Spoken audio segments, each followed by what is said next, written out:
I'm on North Main, and there's quite a few things to see on North Main. I don't walk too quickly. I hope we can squeeze most of this in under 10 minutes.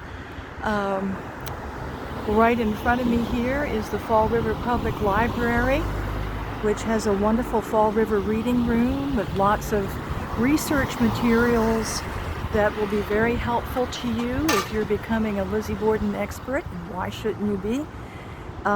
We look slightly to the right here, you'll see the Braga Bridge, which I believe was named for Charles Braga, one of the first casualties from Fall River, I think, from World War II.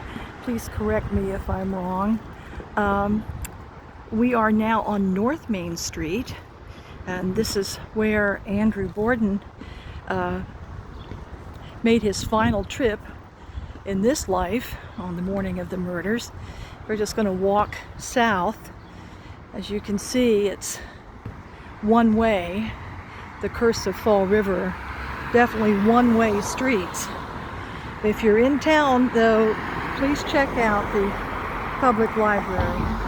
Fall River not only has a fascinating maritime history, but it also is famous for the Fall River School of Art, especially Dunning, Maycomber, Abbey Zool, and they do have wonderful examples of the artwork. A lot of it famous for still life of fruit. They have it in this building in the atrium. Now this building coming up here on the right is actually the last bank Andrew Borden entered before he turned to head down the street to go home on the morning of the murders. So this would be at the corner of Bank Street and North Main. I have been inside. They showed me the original safe, which has been there since day one, and it was very impressive.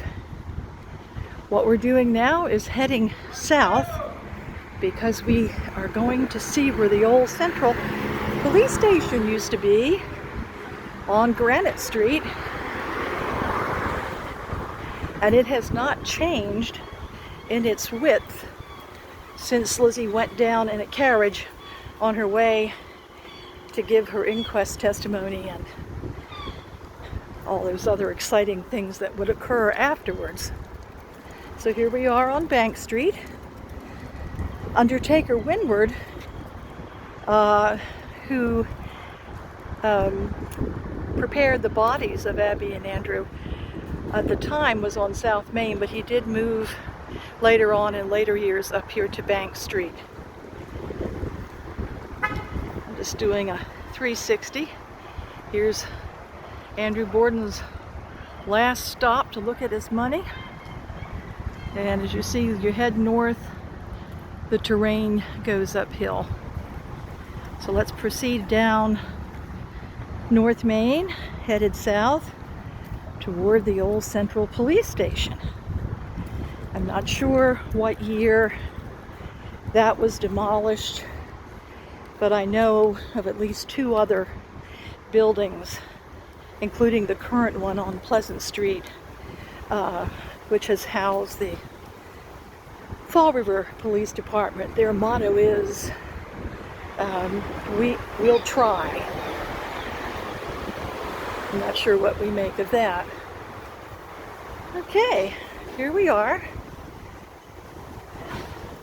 coming up to Granite, and directly in front of me, that very, very impressive brick structure is the Academy building by the same firm of architects who designed Lizzie's Congregational Street Church, or Congregational Church on Rock Street.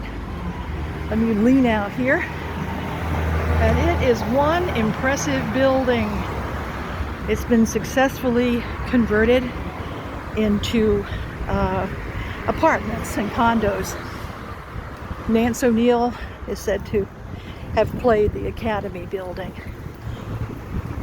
And we're coming into what used to be the center of the city, where the old City Hall used to be.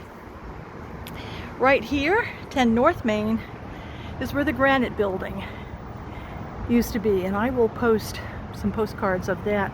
And right about here is where Andrew Borden bumped into Jonathan Clegg the morning of the murders, and Mr. Clegg asked about a window he was having installed in a shop further down the street here. Now this is Granite Street, and this is where Lizzie would have come up this street. Oh my goodness, I see footsteps on the street. That's kind of ominous. Let's see if we can walk in them. Picture her carriage rumbling down. The width of the street, as I said before, has not changed since 1892. On the left here is the Eagle Building. Very beautiful inside. Jill Dalton, the actress, once brought her Lizzie Borden live play to the Eagle. It was fun working with her on that. And when I get home, I'll insert in this video a picture of the Central. And this is where it was. You can picture that building. And oh, the crowds that must have lined up and down this street. Now we're looking west on Granite.